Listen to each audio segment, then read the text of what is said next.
Hey y'all, hey, it is T and I am back, and I am just doing a mid-month budget check-in. I want to make sure that all my ducks are in a row, nothing has popped up out of the blue. Are we still on target? Are we not? Let's find out about that. And also let's talk a little bit about what my first rest day has been like from 75 hard. I'm telling you, it was a long journey, but I made it to the end and we'll talk about it.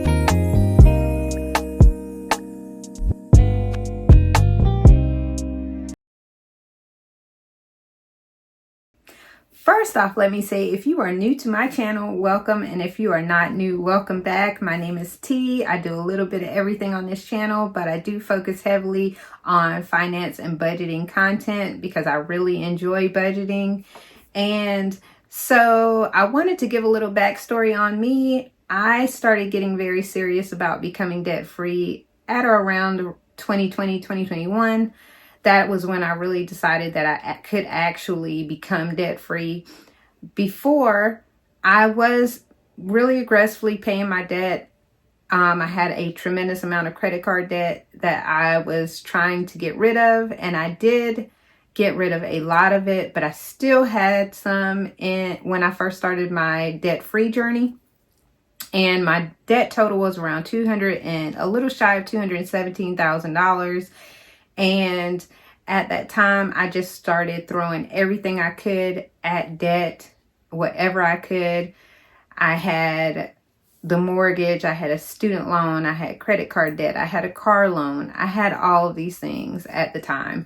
So at that time, I really started getting aggressive, and currently I now have under $79,000 of debt, and that is the house that I live in.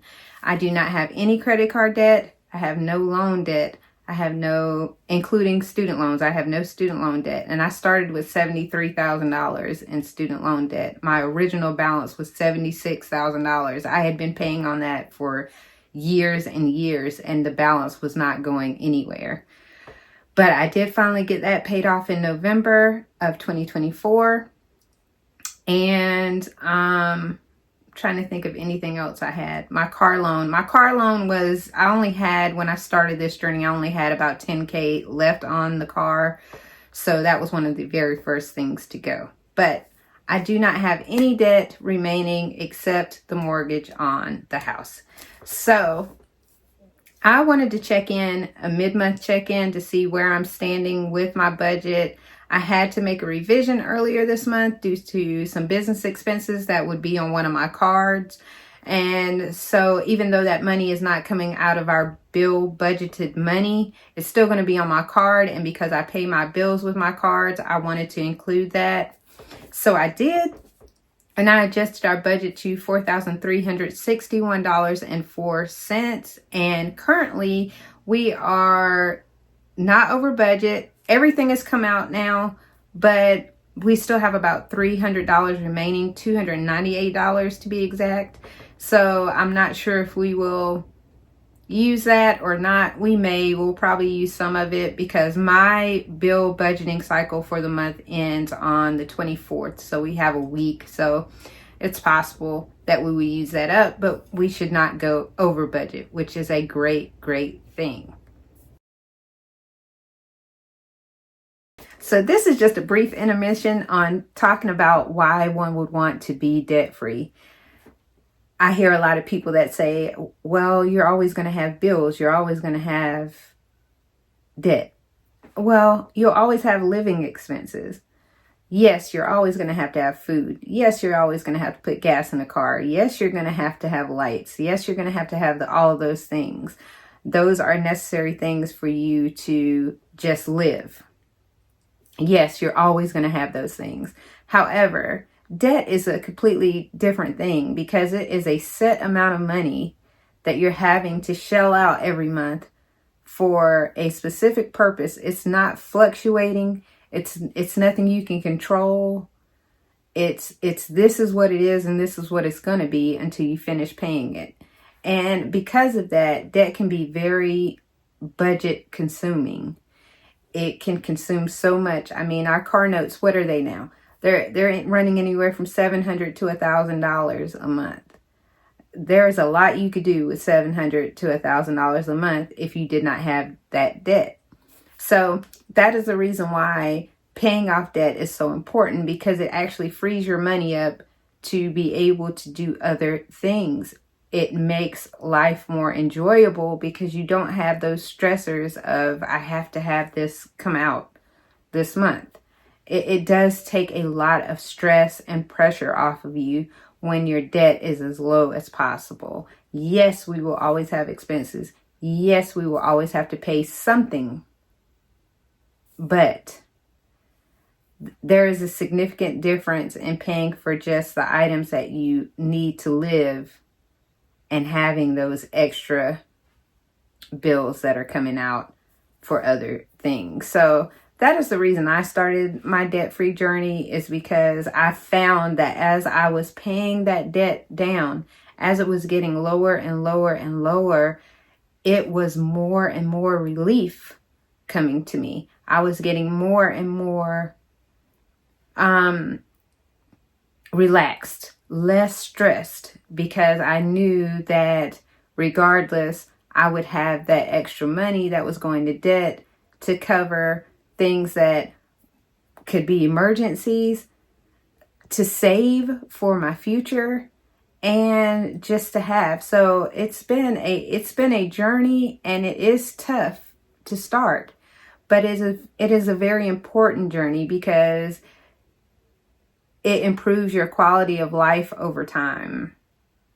My husband is not he's not into the budgeting thing, but he has seen how drastically things have changed over the years from just being very diligent about making sure our debt remains low. It takes a lot of stress off of the household. I figured I'd just throw this in here because I know a lot of you are wondering how things are going since I have officially ended the 75 Hard Challenge. I will say that I have been resting my body, resting my feet. I put a whole lot of pressure on my legs and feet during these 75 days. I didn't really realize how much strain I was doing on the lower portion of my body. It's just my feet have been bothering me a little bit. And so I was just like, I have to rest my body. But I will say it's been very, very hard to adjust my water intake. I found myself still trying to do that gallon of water. Now the food part was very easy. Like, I was so happy to lower the food consumption because I feel much better in that sense, because I was kind of making myself eat because I was trying to reach that protein goal every day, and that just was not fun. It was not a fun experience. But resting my muscles has been wonderful. Just laying still and not having to get up, knowing that I don't have to get up and do these 2 workouts a day. Now, I will say I will be exercising again. This is not the end of my exercise journey, but I needed to rest my muscles. That is the one thing about that challenge, is that you get no muscle rest. And like I said, I made the mistake of being very lower focused. I was doing some weights. I did do some other things, but I did a lot of lower focus workouts, squats and things like that. I should have varied it a little bit more. I did do some weight training, like I said, with, the upper body, but I was killing my lower body. And I'm so happy to just stay still for a minute. And the other things I will adjust with time. I do plan to continue reading. I do plan to continue water consumption, just not a gallon. I think I could comfortably do about 70 to 80 ounces and be good. So I'm probably going to do that. definitely going to exercise. It probably won't be twice a day. It will probably be one 45-minute workout, maybe an hour workout. Other than that, T's just been resting. I've just been resting and enjoying this rest. I've had my feet up, just chilling.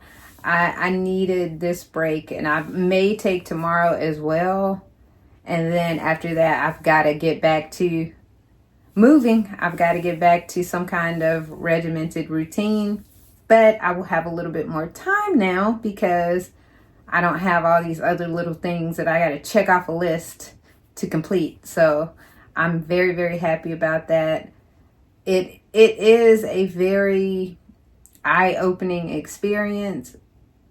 Would I recommend other people do it? Sure, give it a try. Give it a try. I wouldn't say it's a detrimental thing. I wouldn't say it's a bad thing. I would just say vary your exercises. Make sure that you're evenly distributing those workouts in your body. And if you're going to walk every day, don't speed walk like I was doing every day, because that's almost the equivalent of a light jog, and it's every day, 7 days a week. It was a lot. So I think that you have to vary it up. You have to mix and match it. Do something different. Maybe even one day having like a stretching day. That's what I should have done. I should have incorporated a day that's kind of a rest day where I was just doing stretches and stuff like that. Maybe some yoga, Pilates, something like that. I should have done that, and I did not. And I wish I had. But it's over now, and T's not doing it again. So anyway, I'm going to get out of here. I will come back and do maybe a live with some more info on how it went. But I knew that people were probably wondering how I was feeling.